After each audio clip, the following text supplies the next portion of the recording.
En el nombre del Padre, del Hijo y del Espíritu Santo. Amén. Ven, Espíritu Santo, y llena los corazones de tus fieles, y enciende en ellos el fuego de tu amor. Envía tu Espíritu Creador, y se renovará la faz de la tierra.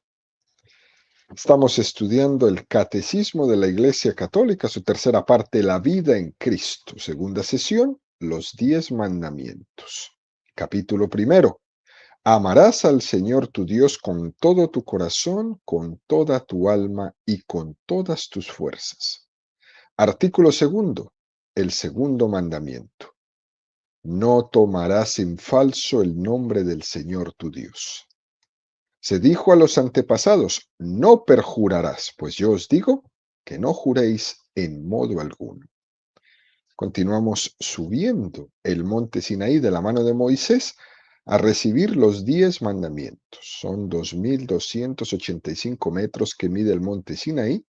El catecismo dedica 505 números al estudio de los 10 mandamientos, es decir, subiremos 4 metros del monte Sinaí por cada número del catecismo que estudiemos. El día de hoy nos encontramos en el metro 396 de altura. Estamos también en el segundo apartado de este artículo, donde el catecismo va a dedicar 6 números, del 2149 al 2155, al estudio del tema que tiene como título Tomar el nombre del Señor en vano, el juramento. Número 2149 del Catecismo de la Iglesia Católica dice: las palabras malsonantes que emplean el nombre de Dios sin intención de blasfemar son una falta de respeto hacia el Señor. El segundo mandamiento prohíbe también el uso mágico del nombre divino. Y nos propone el catecismo una frase de San Agustín, un texto de San Agustín, de uno de sus sermones. El nombre de Dios es grande allí donde se pronuncia con el respeto debido a su grandeza y a su majestad. El nombre de Dios es santo allí donde se le nombra con veneración y temor de ofenderle. Texto maravilloso que nos regala San Agustín. En este número 2149, el catecismo hace una distinción entre blasfemia y palabras malsonantes. Esas palabras malsonantes que se emplean en nombre de Dios, pero que no tienen una intención de blasfemar, ¿no? Digamos, en teoría, ¿no? Pero son una falta de respeto hacia el Señor. Y por eso este catecismo nos pone la alerta, ¿no?, hacia las palabras malsonantes que son una falta de respeto. Por ejemplo, hay veces, hay una palabra que se usa en España, ¿no?, muy fuerte. En las películas, o los que han tenido la oportunidad de convivir en esta cultura española, ellos usan una palabra malsonante que se llama hostia, ¿no? Esa hostia que todos en su cultura saben que es el cuerpo de Jesucristo, pues ellos lo usan para un montón de cosas, ¿no? Incluso para groserías, ¿no? Para cosas malsonantes. A eso es lo que se refiere el catecismo, ¿no? Las cosas santas tienen que estar usadas en el contexto santo, ¿sí? Por eso el segundo mandamiento nos alerta de esto, que cada cosa vaya en su lugar. Luego dice también el catecismo que el segundo mandamiento prohíbe el uso mágico del nombre divino, algo que nos suena así como muy particular en nuestro tiempo. Por ejemplo, ¿les ha ocurrido que reciben en su WhatsApp o en su email o en un correo, ¿no?, esas supuestas cadenas de oración, ¿no?, donde se tiene que usar de una forma mágica el nombre divino? ¿Les ha pasado? tienes que rezar esta oración 3 veces, invocando 3 veces el nombre del Espíritu Santo, ¿no? Una cosa así. Y fíjate que tal persona lo hizo así y tuvo suerte en su vida, y otra que se negó a hacerlo cayó en desgracia. Y ahí anda la gente, ¿no? Y mándaselo a 10, y mándaselo a 5, etcétera, etcétera. Eso, que hay veces viene como con muy buena intención, porque es de Dios, porque es rezar, etcétera, etcétera, es usar como mágico el nombre de Dios. Y eso está ligado totalmente con la superstición, de la cual hemos hablado largo tiempo, ¿no? Como si la invocación del nombre de Dios fuera una forma de controlar la providencia a mi propio beneficio. A eso es lo que se refiere. Es como esas expresiones que usaban las religiones primitivas. ¿Eh? Que los dioses no sean propicios, ¿no? Era una expresión muy común en las religiones primitivas, haciendo referencia a una serie de ritos mágicos, que los dioses no sean propicios, para controlar de alguna manera el favor de la divinidad, ¿no? Y ponerla al servicio de ellos, al servicio de sus peticiones, incluso al servicio de sus caprichos. Que los dioses no sean propicios, ¿no? Cuidado con esto. ¿Eh? Es un pecado en contra del segundo mandamiento de la ley de Dios. Al final de este número nos presenta esta preciosa frase de San Agustín. El nombre de Dios es grande allí donde se pronuncia con el respeto debido a su grandeza y a su majestad. El nombre de Dios es santo allí donde se le nombra con veneración y temor de ofenderle. Esto es como para que caigamos en cuenta de que el nombre de Dios debe ser pronunciado o utilizado con sentido de reverencia siempre. Ahí dice San Agustín, ¿no? Allí donde, con sentido de reverencia siempre. Y no se trata tanto, queridos amigos, de la materialidad de la palabra, sino del sentido de reverencia con la que esa palabra se utiliza. Incluso, ustedes mismos notarán, el tono mismo con el que se pronuncia el nombre de Dios cambia completamente de sentido, solo con el tono. La palabra de Dios, el nombre de Dios tiene que ser pronunciado con cariño, con ternura, con reverencia. Porque cuando la palabra Dios, el nombre Dios, es pronunciada con rabia, puede ser casi, casi para blasfemar. Es muy interesante e invito a todos los que nos están escuchando a mirar cuando usan este nombre de Dios, si cuando se enojan lo dicen, ¿no? Y que logremos ver el sentido que tiene pronunciar la palabra Dios con enojo o con cariño y ternura. También cabría añadir que estamos en una cultura que da muy poco valor a la palabra.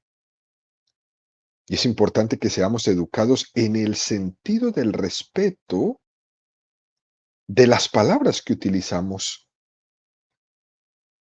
de lo trascendente de la grandeza y de la majestad de Dios, así como dice San Agustín. Porque ese nombre no es para utilizarlo cuando me enojo, menos cuando me alegro o cuando estoy impresionado. Es más, como lo hemos dicho ya en otros programas, en otras catequesis, el nombre de Dios debe reservarse para lo solemne, no para todo. No podemos ir con el nombre de Dios en la boca para todo. Por tanto, el sentido de la veneración, el santo temor de Dios al que estamos llamados, el temor de Dios y el amor a Dios, no son dos cosas diferentes, son una sola cosa. Nunca el nombre de Dios debe de ser utilizado para blasfemar.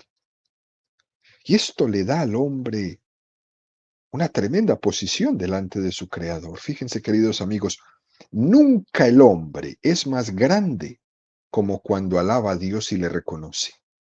Nunca. Y nunca el hombre se hace tan pequeño, tan miserable, como cuando blasfema contra Dios. Eso para que lo tengamos presente en nuestra vida. Damos un paso más. El Catecismo nos presenta el número 2150 que dice: el segundo mandamiento prohíbe el juramento en falso.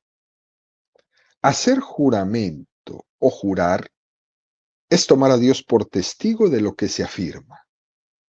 Es invocar la veracidad divina como garantía de la propia veracidad. El juramento compromete el nombre del Señor. Al Señor Dios temerás, a Él le servirás, y por su nombre jurarás. Deuteronomio 6:13. El que jura por Dios está reconociendo implícitamente que Dios es la verdad. Y esto es impresionante. Viene a ser como el máximo argumento de que estoy diciendo la verdad es poner a Dios por testigo. Qué cosa tan hermosa. Fíjense, queridos amigos, en nuestra sociedad que es aconfesional, religiosa. ¿Han visto ustedes cuando los políticos juran para un cargo? Es muy interesante eso. En estas semanas, ¿no? Tuvimos una este fin de semana tendremos otra. Se le suele dar al político que va a jurar una doble posibilidad de que jure ante la Biblia o que jure ante la Constitución del país. Fíjense, algunos dicen, yo voy a jurar ante Dios. Otros dicen, yo voy a jurar ante la Constitución por mi honor. Y cada uno pone el argumento máximo para validar la veracidad de su juramento. Unos ponen la Biblia, otros ponen la Constitución. Para nosotros los cristianos católicos, el argumento máximo es Dios mismo, no nuestro honor. Es curioso ver cómo tantas veces faltamos a nuestro honor, que cuando vemos que alguien jura en su honor, decimos, eso realmente no vale. Esos que juran por su honor se ven tantas veces contradiciéndose que llega hasta el punto incluso de que esas palabras se convierten en su enemigo número uno. Ya lo decía San Pablo, hago lo que no quiero hacer y lo que quiero hacer no soy capaz de hacerlo. Cuando alguien jura ante la Biblia, cielo y tierra pasarán, pero mis palabras no pasarán. Es otra concepción. Es otra concepción.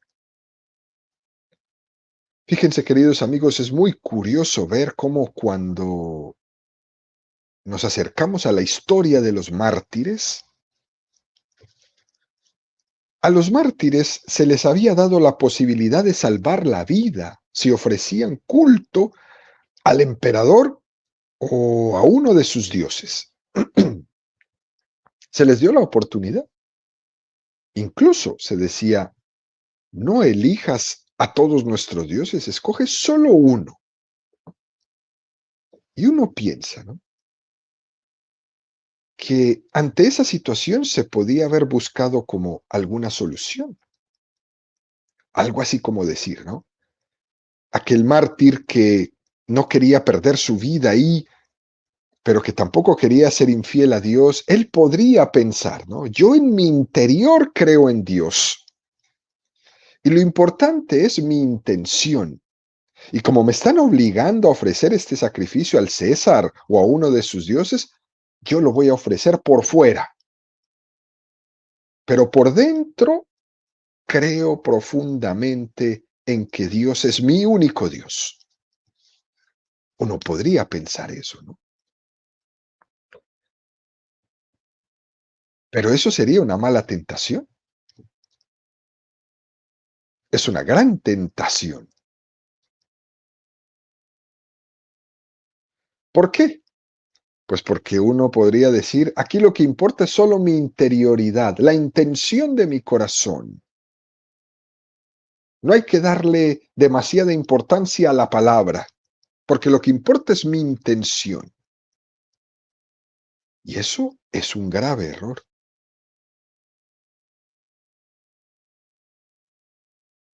Hoy la gente no va a misa y después salen diciendo que lo importante es la intención que tienen de ser buenas personas. Que es lo que se lleva por dentro lo que importa. Y no le dan importancia a la palabra. Nosotros somos imagen del Dios verdadero y por tanto tenemos que ser testigos de Él en coherencia, en unidad de vida por dentro y por fuera. Por eso los mártires no cedieron.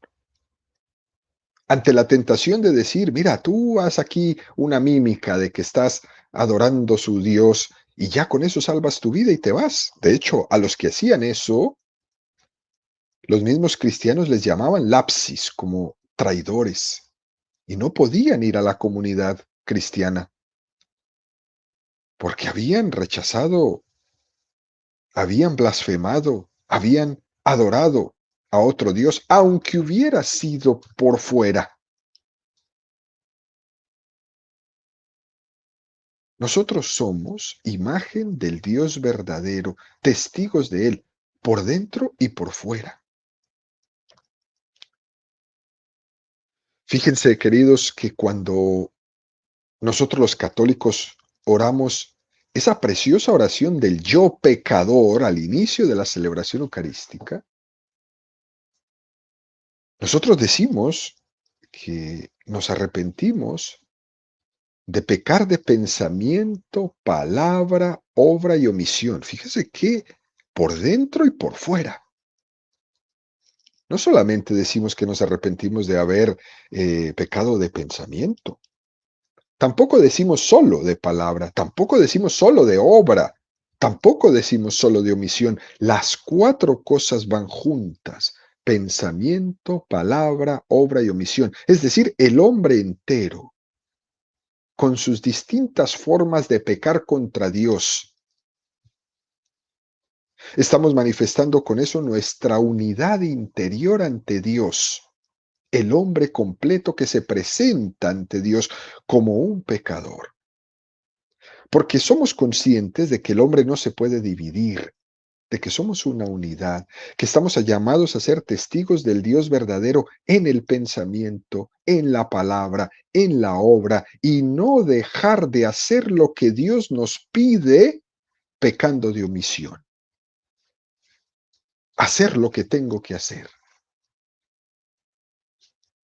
Por tanto, cuando se dice eso, que lo importante es lo que está dentro, el hombre interior, eso no es así. Porque la palabra es la expresión del hombre interior.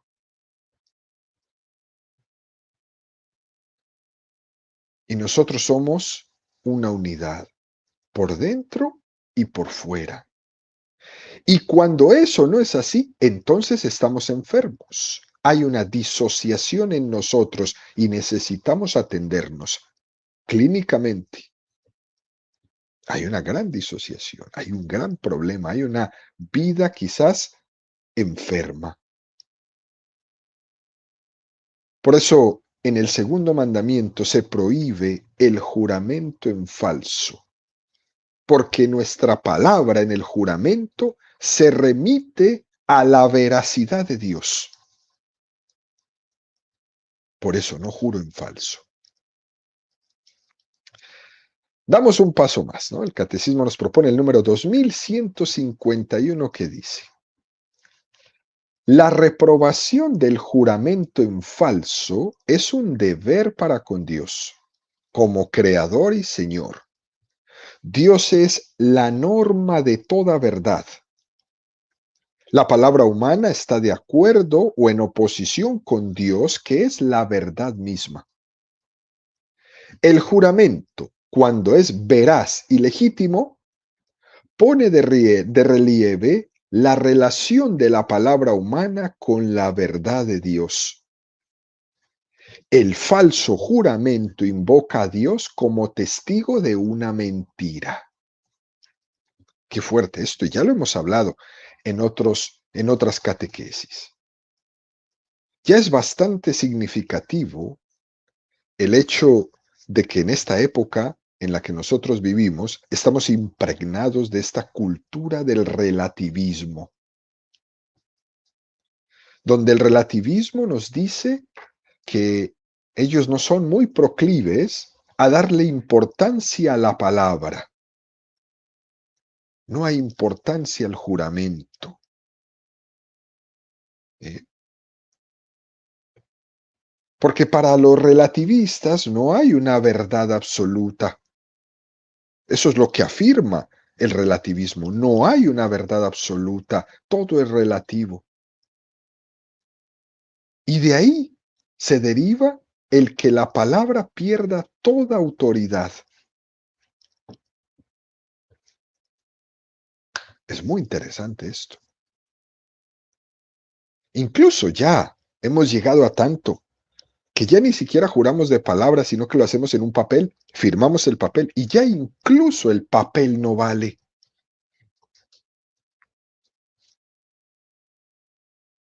Y la verdad es que el juramento, sea el que sea, no tendría que ser distinto en una cultura relativista, no tendría que. Lo que pasa es que en la cultura del relativismo, lo único absoluto para ellos es la propia conveniencia. Los relativistas, las cosas están dichas no conforme a la verdad, sino conforme a su conveniencia, a sus gustos personales. Si a mí me gusta, hacen de eso una ley. Cuando no les guste, derogan la ley. Eso es el relativismo. El relativismo es tan dogmático como la misma fe cristiana. Para nosotros el absoluto es Dios. Para los relativistas el absoluto es lo que le conviene.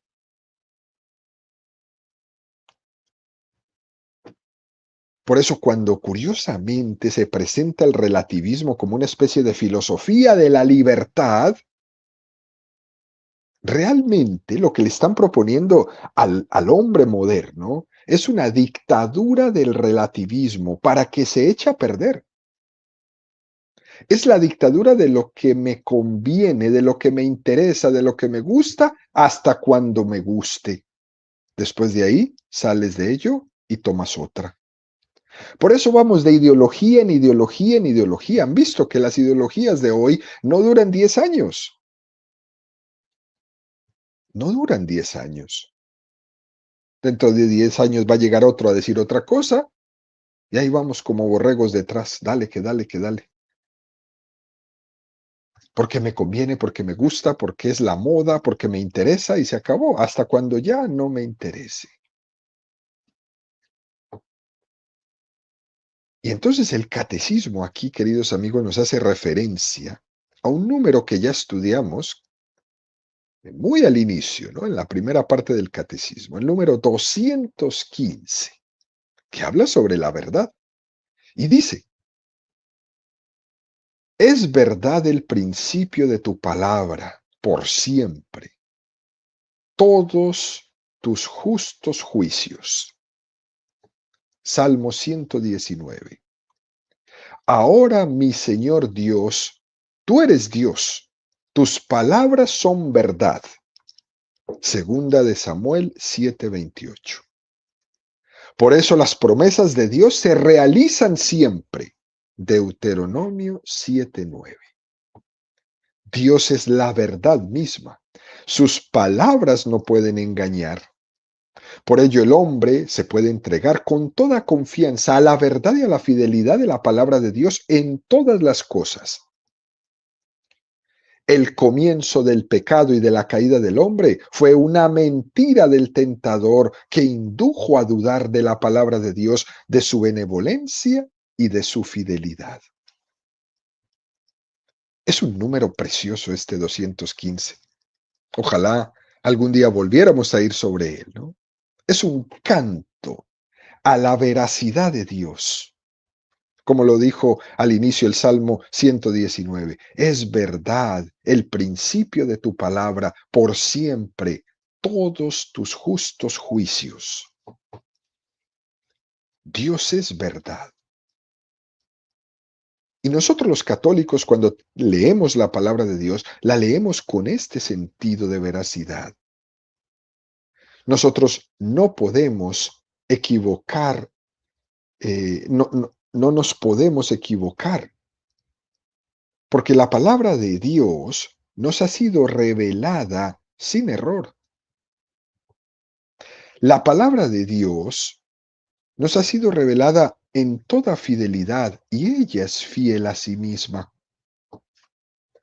Por tanto, recurrimos a ella con un gran argumento de autoridad, hasta el punto de que los cristianos católicos estamos dispuestos a cambiar nuestra mentalidad y nuestros criterios conformándolos todos a la palabra de Dios. Por eso cuando estamos educando a una persona en la fe católica, cuando la persona entiende la fe, está dispuesta a cambiar sus vicios, sus relativismos, sus ideologías, su mentalidad pagana y conformarse con la palabra de Dios. Es una cosa bellísima. Nosotros, cristianos católicos, cuando nos vamos acercando a entender la doctrina católica, fundamentada en la Sagrada Escritura, en la santa tradición de la Iglesia y en el magisterio precioso católico, estamos haciendo como Pedro. Estamos pasando de ese momento tan crítico de Pedro en Marcos 8:33, cuando Jesús le dijo, tú piensas como los hombres, no piensas como Dios. De ahí veníamos. Y Dios nos fue llevando en ese proceso de ir entendiendo la palabra e ir conformando nuestra vida a ella, para dejar de pensar como los hombres y empezar a pensar como Dios. Nosotros los cristianos católicos creemos más en esa palabra de Dios que en cualquier razonamiento humano. Nosotros creemos más en la palabra de Dios que en cualquier ideología del momento, porque somos conscientes de que todo lo humano se puede equivocar y nos puede engañar, pero la palabra de Dios no, nunca. Y por eso recurrimos siempre a ella.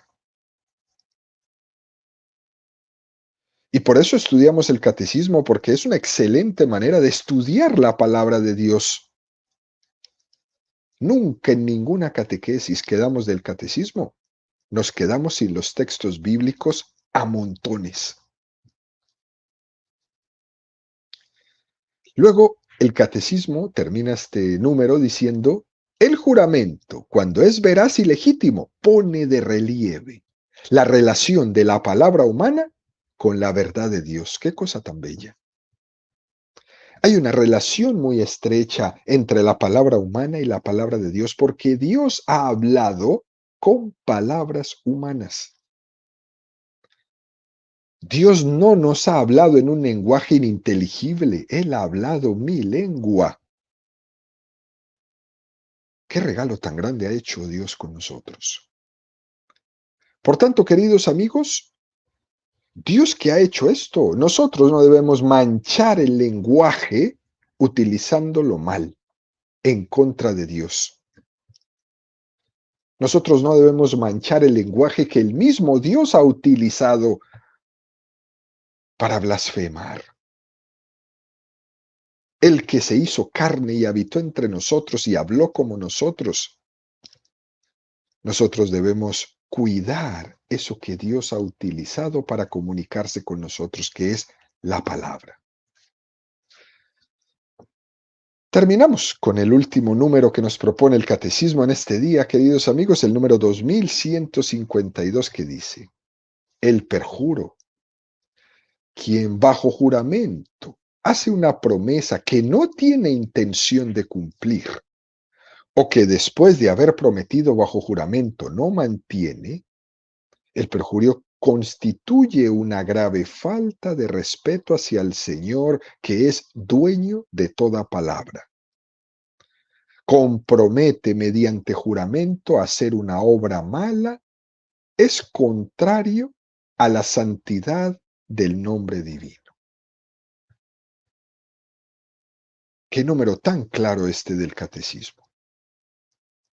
Por ejemplo, no tendría sentido que alguien hiciera un juramento para hacer una obra mala.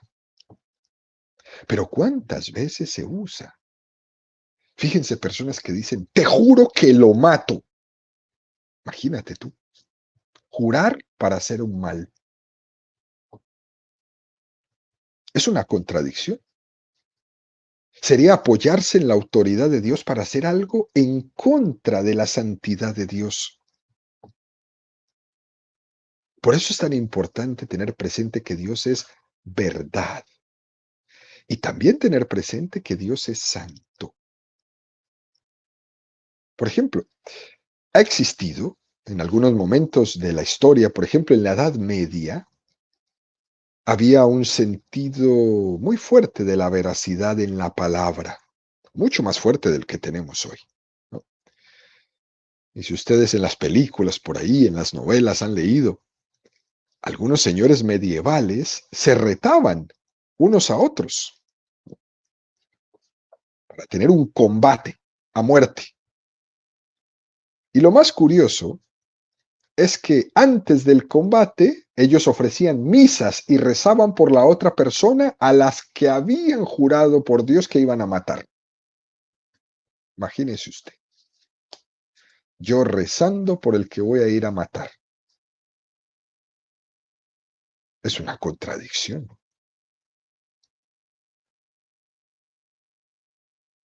Una vez me contaba un joven que había participado en las milicias, aquellos jóvenes que en los años 80 y 90 les pagaban por asesinar personas, ¿no?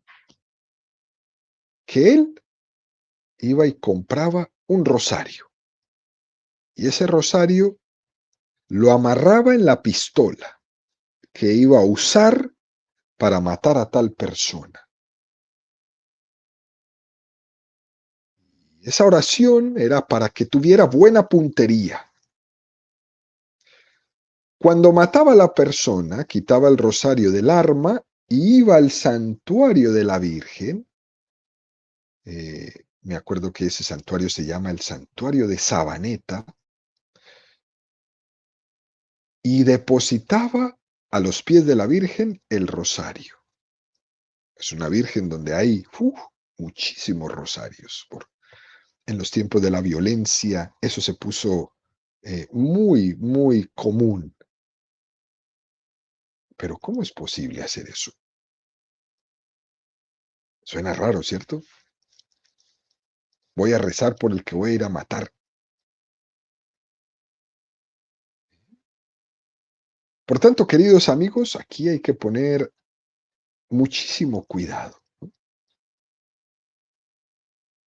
Nosotros no hacer juramento sobre algo que va a ser malo. Comprometerse mediante juramento a hacer una obra mala es contrario a la santidad del nombre de Dios. Y en esto uno puede pecar de dos formas en lo que ha juramentado. Primera, cuando pronuncio el juramento poniendo a Dios por testigo y sin embargo en el interior no tengo una disposición de cumplir eso que estoy jurando.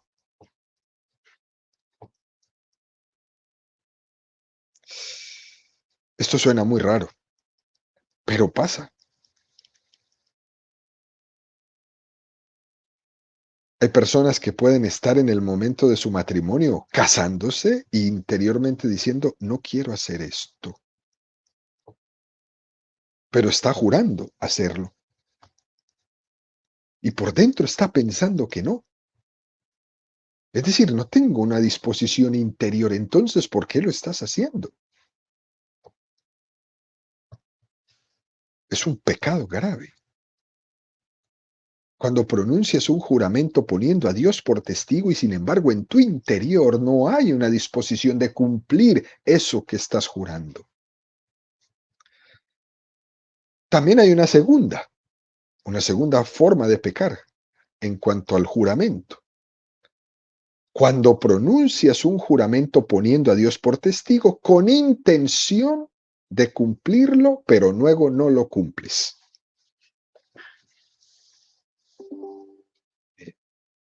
Ambos casos son pecados de perjurio, ¿no? Quizás uno podría decir que en el primer caso tendría más gravedad, ¿no? Pero ambos son pecados. Y aquí es posible, queridos amigos, que estas consideraciones a las cuales nos invita el catecismo a tener presentes puedan ser un tanto chocantes, ¿no? En nuestra sociedad actual, donde este relativismo dominante quita toda importancia a la palabra dada, al juramento dado. Pero el hecho es que el catecismo está subrayando de una forma muy concreta esto que puede parecer en contra de la cultura. Y lo que está haciendo el catecismo es un gran favor a cada uno de nosotros, ayudarnos a entender de que nosotros los cristianos católicos no debemos de ser hijos de nuestra época en el sentido negativo de la palabra, que no nos dejemos llevar de este mundo relativista tan fuerte. O diciéndolo de otra forma, que los pecados de nuestra época no nos condicionen y nos hagan ciegos para fallarle a Dios. Y este catecismo con estos números lo que está haciendo es preservándonos de la tentación de volvernos insensibles ante los valores de nuestra fe cristiana católica, a que nos volvamos insensibles ante lo que nos propone Jesucristo y nos dejemos simplemente enredar por la moda, la época y sobre todo la cegazón que vive el hombre hoy día. Por eso, en conclusión, queridos amigos, esta cosa debe de ser importantísima. Leer la palabra de Dios en su integridad y dejarnos transformar por ella en todos los aspectos de nuestra vida. Que sea tu vida sí, sí, no, no, porque lo demás viene del maligno.